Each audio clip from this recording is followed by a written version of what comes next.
The first tree Norah Callaway lost that year was the one closest to the gate, and she didn't lose it all at once. It went the way the extension agent had warned her it would go, back in July, standing at the fence line with his clipboard and his careful, professional voice.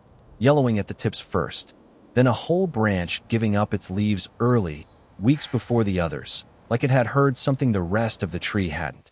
Then the bark at the base going soft in a way bark wasn't supposed to go soft, dark and wet under her thumbnail, even on a dry week.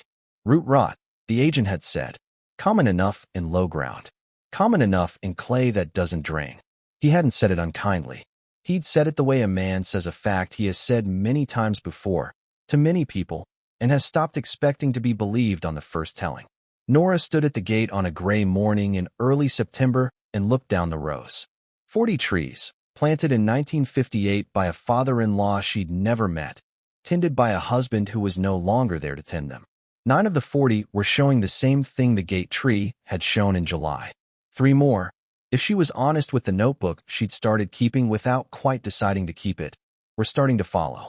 Cole came out of the barn behind her, sleeves too short again, the way they always seemed to be lately. He didn't say good morning. He looked where she was looking. That's the 4th one this month, he said. I know. Mr. Dunmore said pull them before they spread whatever it is. I know what he said. Cole didn't push it. That was new, too, this last year. The way he'd learned to say a hard thing once and then let it sit, the way his father used to. He picked up the water buckets without being asked and started down toward the far rows, and Hank, who had wandered over from the Miller side of the creek pasture the way he sometimes did on mornings when Jacob was mending fence within sight of the Callaway line, fell into step beside him without a sound. Norah watched them go. She looked back at the gate tree, at the soft, dark bark, and then she did what she had been doing most mornings since July, which was nothing dramatic. She wrote the date in the notebook. She wrote the tree number. She wrote what she saw. And she went in to start the coffee, because the day still had a farm's worth of ordinary work in it whether the orchard was dying or not. By the second week of September, 12 trees were showing it. Sarah Miller had started walking over most Tuesdays, not to advise. Sarah never advised where she wasn't asked to, but to sit at Norah's kitchen table with a jar of something put up from her own pantry and let the conversation go wherever Norah needed it to go, which some weeks was the orchard and some weeks was nothing about the orchard at all. It was on one of the orchard weeks that Norah finally said the thing she'd been turning over since the gate tree. Daniel's father kept a ledger. The whole planting, year 1. I found it in a box in the cellar in July, and I haven't been able to make myself read past the first page. Why not? Because if he wrote down something useful, I'll wonder why Daniel never used it. And if he didn't, I'll have looked for nothing. Sarah didn't answer that directly. She just said, either way, you'll know something you don't know now, and went back to her jar, and Norah understood that this was as close to advice as she was going to get, and that it was enough. She read the ledger that night at the kitchen table after Cole had gone up. Most of it was what she expected: planting dates, rootstock notes, a running tally of bushels that thinned out year by year the way Daniel's father's handwriting thinned out, too, toward the end. But 3 pages from the back, in a different pen, added later, there was a paragraph that stopped her. Asterisk ground gone sour on the low bench again this wet year. Tried the county man's advice, tile and lime, helped some, not enough. Turned the hogs into the south rows in October same as my own father did it. Rooted the whole floor to mud by December. Lost nothing to rot the following spring that I didn't lose to the frost instead. We'll do it again if the wet years keep coming. Asterisk Norah read it 3 times. Then she went looking for the county extension pamphlet Sarah had mentioned once in passing, the kind the old-timers still kept in drawers, and found, in the same cellar box, folded into the back cover of the ledger itself, a mimeograph sheet from 1961, asterisk orchard sanitation and soil aeration through. Controlled swine rotation, asterisk water stained. Still readable. She read it standing up, in the cold of the cellar, with the flashlight propped against a shelf. And by the time she climbed back up the stairs, she had the beginning of a plan she wasn't ready to say out loud yet. She said it out loud at the feed and supply, which was a mistake in terms of how fast it traveled and exactly right in terms of who needed to hear it. She'd gone in for lime and come out having mentioned, to Verna behind the counter, that she was thinking about running hogs through the low rows come October. Verna didn't say much. Verna rarely did. But Thomas Reed was 3 feet away comparing drainage tile gauges out loud to anyone in earshot, and he heard it. And he came over with the particular energy of a man who has just been handed a problem he already owns the solution to. Hogs, he said. In an orchard. Norah, that ground's already too wet. You put hogs on wet clay, you're not draining anything. You're just making soup. That's not quite what it does. I got 4-inch perforated tile sitting in my shop right now from the Henderson job that fell through. I could have your low rows drained proper before the first frost. Root rot's a water problem. You fix the water, you fix the rot. He said it kindly. He believed it completely. That was the trouble with Thomas. He was never wrong about caring, only sometimes wrong about the ground. Norah thought about it for 3 days. She thought about the ledger and the pamphlet and the 9 trees, soon to be 12, soon to be more.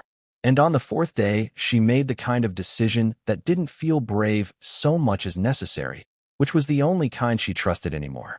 I'll take the tile for the ridge rows, she told Thomas at the gate. The 18 trees on the high end, where the ground already moves water better. I'll do the low 22 my own way. Thomas frowned. Splitting it, she said. I want to see which one the ground agrees with. He didn't love it, but he shook her hand on it, because that was Thomas.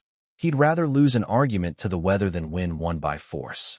And 2 rows over, unnoticed by either of them, Ethan Miller had stopped at the fence with a bag of mineral blocks slung over his shoulder, listening, already doing the math on drainage coefficients in his head before he'd said a single word out loud. Jacob came the following Saturday. He didn't say much either, which Norah had come to understand as its own kind of answer. He walked the low rows slowly, crouched twice to press his thumb into the soil the way he pressed it into everything, and stood a long while at the worst tree, the gate tree, bark gone soft clean around the collar now. Your father-in-law was right about the hogs, he said finally. Ground like this, the trouble's not the water getting in.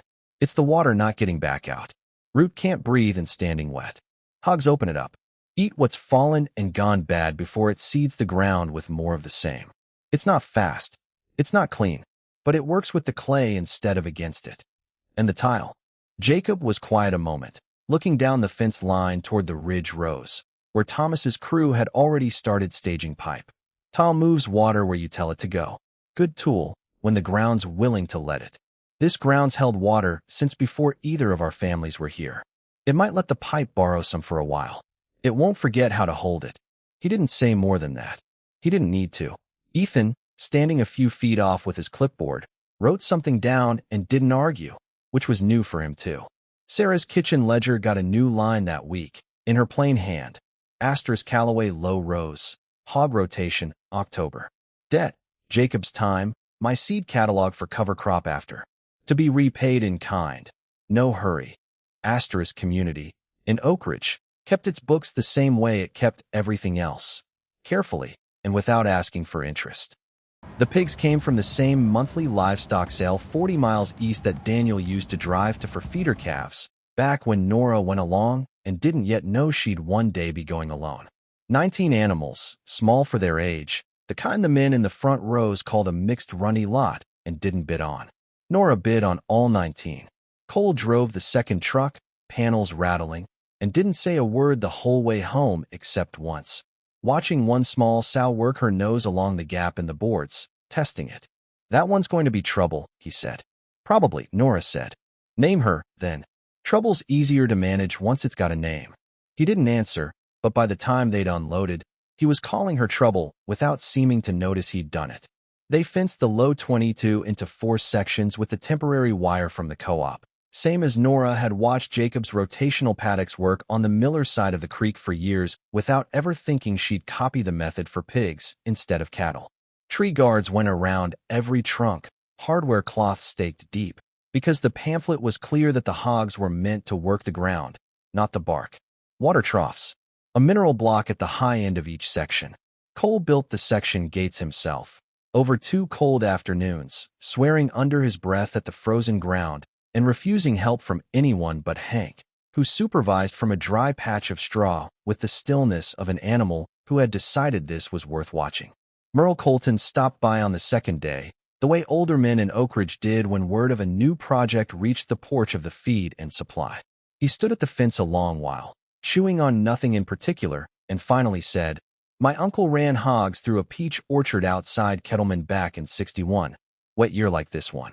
Everybody said he'd ruined the ground for good. Best peaches that county saw in a decade, 3 years running, after."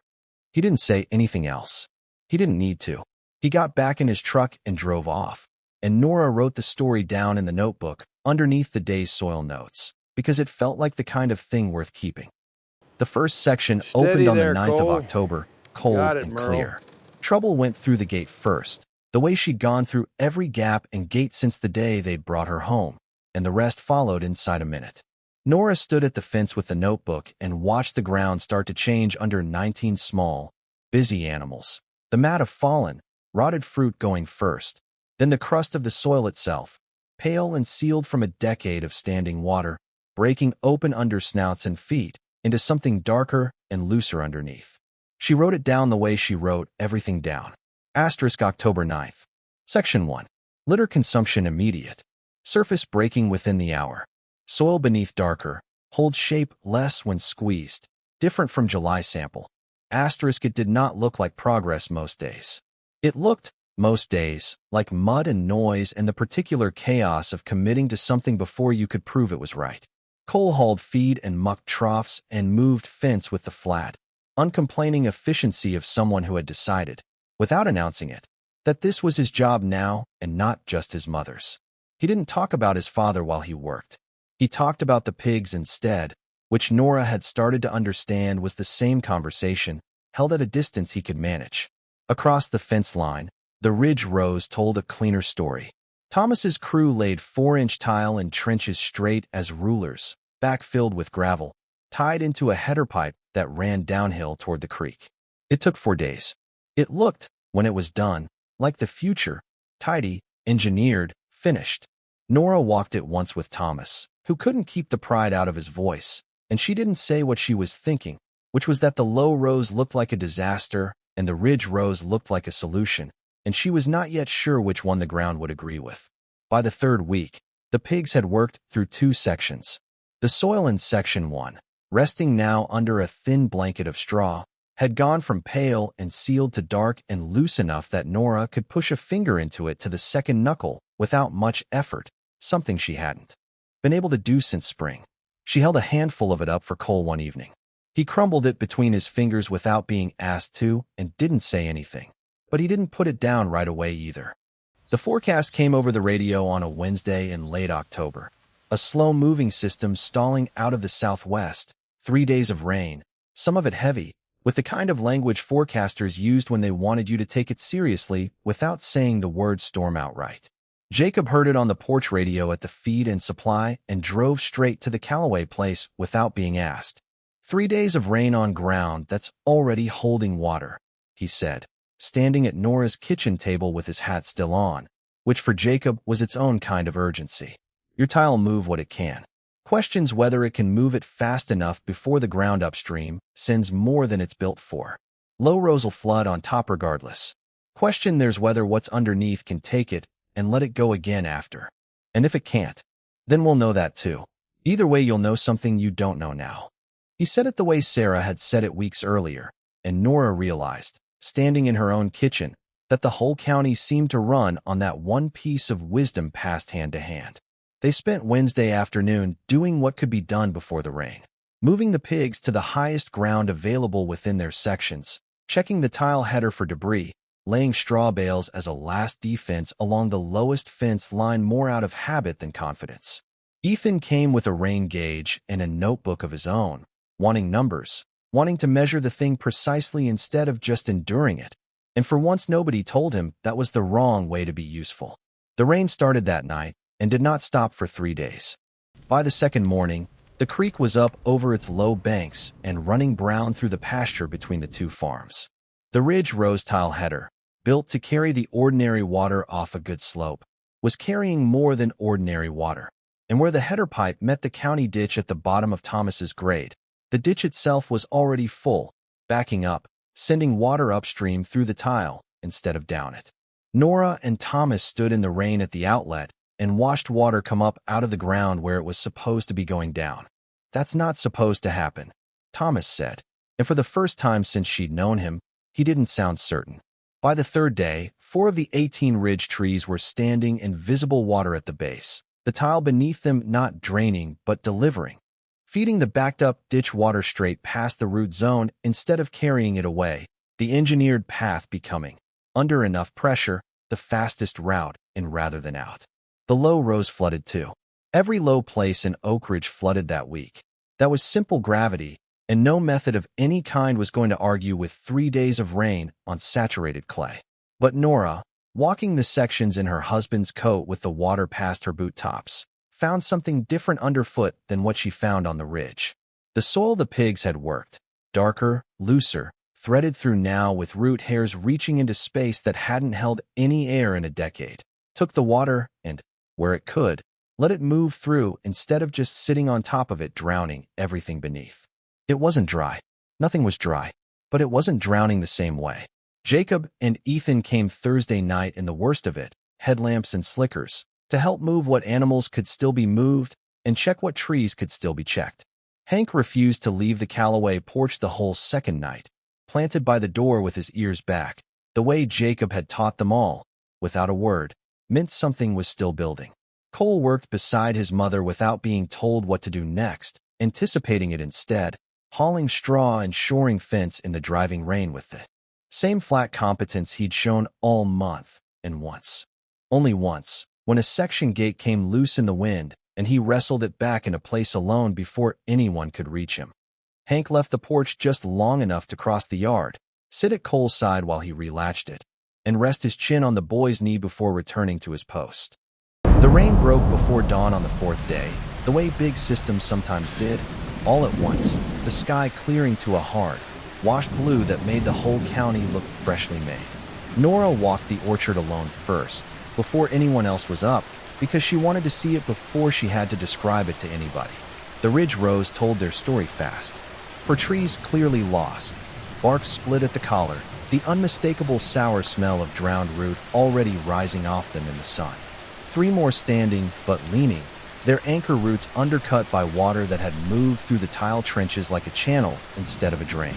Thomas's crew would spend the next 2 days regrading the header and rethinking the outlet, and Thomas himself would spend longer than that rethinking what he'd been so sure of. The low rows told a different story, slower to read, but better to stand in. Every one of the 22 trees was still upright. Water stood in the low corners where the ground simply had nowhere else descended, the same as it always had. But at the base of the trees themselves, in the worked soil, the water had already begun to recede into the loosened ground instead of sitting against the bark. The gate tree, the first one she'd lost hope for back in July, had lost no more bark than it already carried. It hadn't gotten better yet, but it hadn't gotten worse, either, and after a week like the one they'd just had, Norah understood that not getting worse was its own kind of miracle, earned rather than given. She found Cole in Section 2 an hour later, already checking troughs, trouble following at his heel through the mud with the proprietary interest of an animal who considered the boy at least partly hers now. He didn't say anything about the trees. He looked at them, the way his father used to look at things he was deciding how to feel about, and then he went back to the trough. Thomas came by that afternoon, no catalog in his hand for the first time anyone could remember, and walked the low rows with Norah the same slow way Jacob had walked them weeks before. "I lost 4 good trees to a drainage system," he said, half to her, half to the mud. "Never thought I'd say that sentence." "You didn't do anything wrong on paper," Norah said. "The pipe worked exactly like pipe's supposed to work. The ditch just had somewhere else to be that week. That's the trouble with paper, I guess." He looked down the row at the 22 standing trees, mud-caked and unglamorous and entirely alive. "Jacob's ground doesn't care much for paper either, does it?" "No," she said. "It cares what you put into it, and it takes its time telling you whether you got it right." He didn't ask to try the hog rotation on his own place that day. That would come later, in its own season, the way most things in Oakridge did.